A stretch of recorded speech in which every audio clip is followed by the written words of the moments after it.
Caríssimos irmãos e irmãs, nós já estamos encerrando o nosso ano litúrgico. Você sabe que o ano civil termina no dia 31 de dezembro e iniciamos no dia 1º. O ano litúrgico ele é um pouco diferente. Nós iniciamos com o tempo do Advento, depois concluímos com a festa de Cristo Rei. Então, nesse mês de novembro, nós estamos já nos preparando para celebrar o fim do ano litúrgico. E, normalmente, no fim do ano litúrgico, a Igreja ela nos ensina e nos orienta a rezar um assunto muito importante. Talvez o nome não é tão comum para nós falamos parousia ou escatologia. Enfim, a liturgia trata das últimas coisas, Celebra essa presença já gloriosa de nosso Senhor Jesus Cristo. Nós temos duas manifestações de Jesus. Uma com a sua encarnação. Jesus que nos deixou um caminho onde nós devemos seguir. Ele mesmo se apresentou como caminho, verdade e vida. E foi nos orientando como é que nós devemos seguir por esse caminho. Após a sua morte, ressurreição e ascensão, a Igreja continua, a Igreja é peregrina. E Jesus nos deixou o Espírito para seguirmos por esse caminho. E ele diz que haverá uma outra manifestação sua gloriosa. Então, são esses temas que nós tratamos. Normalmente, os textos bíblicos que nós utilizamos, nós vamos ler o capítulo 13 do Evangelho de São Marcos, nós falamos, são textos apocalípticos. O que significa isso? Não são passagens bíblicas que querem transmitir medo para nós. Pelo contrário, são passagens que querem nos orientar que postura nós devemos ter nessa peregrinação que nós fazemos aqui na Terra. É bom lembrar que a palavra Apocalipse, temos até um livro com esse nome, significa revelação, tirar o véu.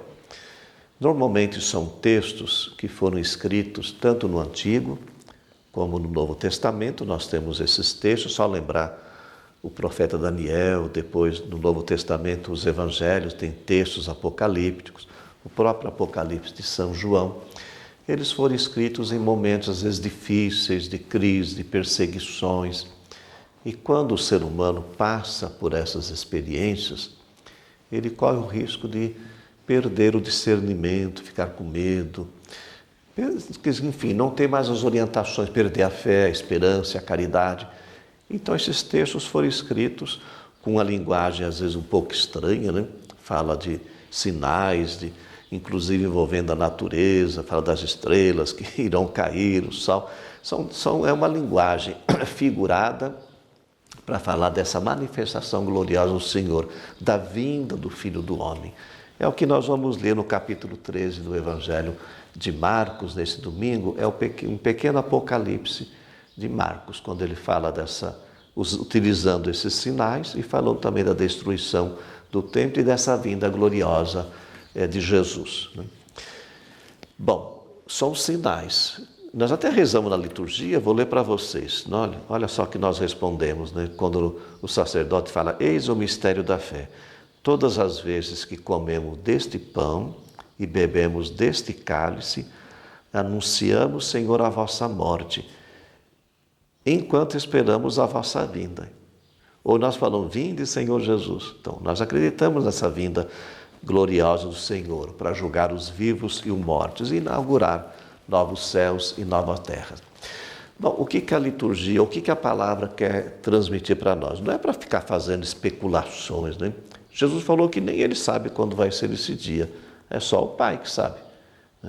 Então, nós temos que ter atitudes de cristãos, de atenção, de vigilância, de prudência, de estarmos preparados na nossa vida de oração, na prática do bem, na prática das virtudes.